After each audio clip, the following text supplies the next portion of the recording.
Hey everybody, I'm Bert from The Used. How you doing? You're watching AMBY. Hey everyone, it's Alicia and I am so excited to be sitting here with Bert from The Used today. Hello. Hi. How are you? Good to see you again. It's great to see you. How always. Are you doing? Good to see you always. Always. Every time. We've done this once or twice. Yeah, I love it. How have you been? I've been really good. Fantastic. Yep. Well, I want to say welcome back to Toronto. Good to be back, always. We actually had a day off here yesterday, which we never get, which is really nice. Okay. Hang around the city, cruise around. If you haven't been to Major Treat, you should check it out. It's a little coffee shop. It's like a Minor Threat themed coffee shop. Oh, that's wicked. And they have beautiful coffee, delicious local beans, and yeah, fantastic day we had yesterday. I think it's connected to City Barber. Okay. I love how you're teaching me about my own city. This is great. Yeah, we have a few friends up here. It's nice to get up here when we can. We never have a day off here. Well, when it comes to this band playing live, it's amazing how many fans are saying, like, I've seen you 4 or 5 plus times now. So for you, when you find yourself revisiting a city, do you find that you recall and know a lot of the faces? Of course, yeah. So many familiar faces. It's like a family reunion. You're like, I know that cousin from somewhere. So yeah, every time we come up, it's a whole reckoning of not only familiar faces but places and security sometimes, and yeah, deja vus. Yeah, you gotta stretch that U, right? Yeah. Are there any bands for you that you've gone out of your way to see 4 or 5 plus times? Any repeat bands for you that you love? Yeah, actually, we just saw Jimmy Eat World again the other night in Pittsburgh, and I've seen him probably 8 or 9 times. Great live band. Okay. Yeah. Anyone Lots of bands. Okay, I probably have gone out of my way. Seen Suicide Machines quite a bit. Saw Sunny Day Real Estate 4 or 5 times maybe. Converge I've seen quite a few times.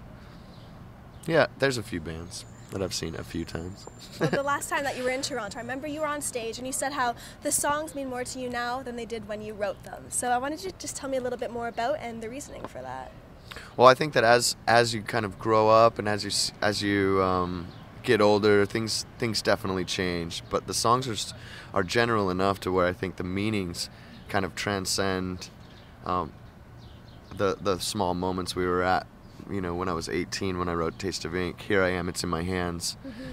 That's such a kind of empowering and more general message. I think it's about embracing where we are in life and kind of trying to look at right now.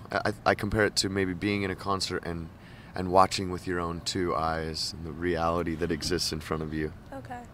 Well, on the music front, we have to discuss The Canyon, latest record release. This is definitely by far, and you've said it yourself, your most open and honest record, and your deepest record as well. So what was it about this time around when you were writing where you're like, okay, I'm just going to put down all barriers and I'm just going to go all for it? Well, I lost one of my closest friends in the last 2 years, and I think sometimes art fills a void for an artist, and I think that this record, more than any other record I wrote as a maybe almost like a journal piece. This record is really for me.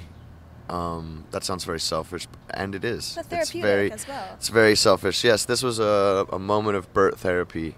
We even talked about making the record and throwing the finished product out into the ocean, because that's just kind of what it means to me. It wasn't really for anyone else. I appreciate that other people feel inspired by what we've made, but it was definitely a process.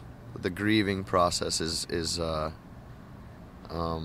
understandably important, and yeah, art can fill a space where emptiness and depression sit.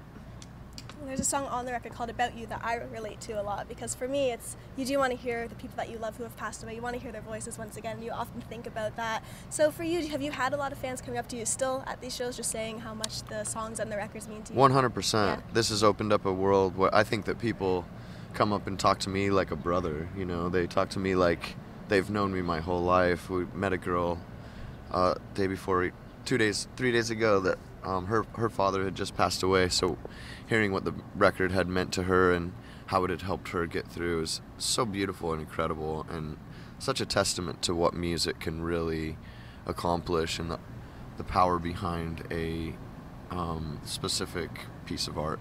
It's beautiful. Well, something exciting at the moment is the fact that there's a new video for the Nexus. Right. It's very eerie and dark, and I love that about it. And growing up for you, you were actually in a lot of plays. So what is it like kind of being back in that, and you're kind of in front of the camera once again in that aspect, and be able to act once again? It's really fun and cool to work with somebody so inspired as Lisa. She takes an idea and really kind of goes a lot deeper with it. I like to talk about palimpsest and how the underlining, like the underwriting is sometimes more important than the overwriting. But yeah, I think the record is so directly personal that giving it a consensual feeling of transcending the literal meanings behind the songs is really important and cool, and allows people to think outside of what we might be talking about. When it comes to acting, have you ever thought of revisiting that in another sense? Like, what was that dream role for you when you were younger, where you're like, oh, I would just knock this one out of the park?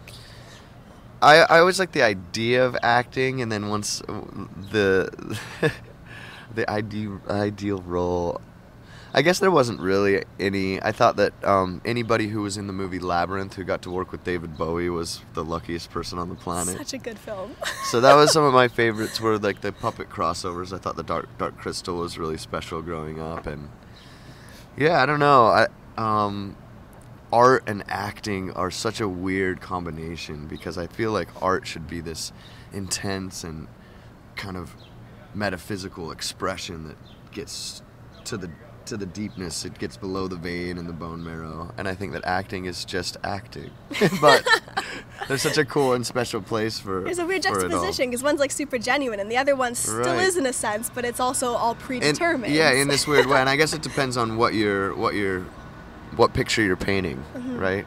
Yeah. Well, the two films you mentioned there, Dark Crystal and Labyrinth, they're pretty dark as well. Right. And then when I think back, some of my first memories of the Used are the first two album covers of the self-titled and then In Love and Death, which also I was just mesmerized by that dark face and the heart hanging from the tree. So is that dark imagery something that you've always kind of been drawn towards? A little bit. I think that, yeah, macabre is the world we have lived in for quite some time. I think we all really enjoy horror movies, and we're all kind of raised on different types of music. I know I kind of grew up a hardcore kid, and so the themes of music were always a little bit darker. But I think it lends itself to kind of where the Used sits in a more theatrical world, like you were saying. I think that kind of thing is beautiful. It almost has a feeling of, like Phantom Thread is a very dark film, but it's very beautiful, and it's very, it feels very organically moving in a way that I think the Used kind of fits in that world. It's more about what's right underneath the surface meaning. Well, here on the website, we not only interview musicians, but also wrestlers. Oh, sweet. So I was wondering, if you were to have a gimmick, what would that in-ring gimmick be for you? Oh, that's so good. What would my gimmick be? Like, I'm the, it'd have to be something with books. I guess books would just be my weapon. I just throw throw really good books at people. Like, if I threw 1984 at you, it would hurt worse than if I threw Harry Potter at you. Okay. I've not heard that one before. Like, I'm trying to think of a really good, like, my superpower would be like to throw the Iliad or the Odyssey at you. That's your finisher. You just throw the strongest. 5,000 years of knowledge. It just crushes people, turns people to stone. And if you were to go down the ramp with this very cool persona, which band would you want to play you out? Who would play you down into Wouldn't it be the cool ring? if it was like a Sir Ian McClellan reading the Odyssey? That's my theme song. Okay, I can see this. Next time I see you, I feel like you're going to have some more development. It's going to be great. How fun. That's awesome. Are you a wrestling fan? I'll just say yes. We'll keep it at that. I'll just lie and say yes. Well, just to wrap things up, I do want to leave I enjoy anything that's making people smile. That's honest. So. That's beautiful. Well, to wrap things up, I do want to leave it with the fans we were talking about earlier. Anything you want to say to all of those who'll be watching? Well, I say it a lot on stage, and I say it a lot in interviews, but when we wake up in the morning with a show to play at night, we feel like the luckiest people on the planet.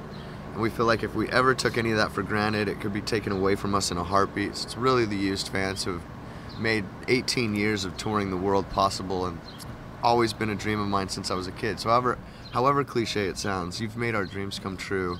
And if it weren't for you, the Used fan, we wouldn't be out here doing what we do 18 years later. So thank you. From the bottom of my heart, thank you. Thank you. And I want to say thank you so much for joining me today. I know I was Oh, telling that's you awesome. before the camera started rolling, but I've been a fan since I can remember. Right So it means on. so much to have you on Well, again. and you're the one we should be thanking. And you. Thank you guys so much. Really, Of course. honestly. And remember, to everybody viewing, you can visit us at aliciatoot.com for all exclusive interviews and features. See ya.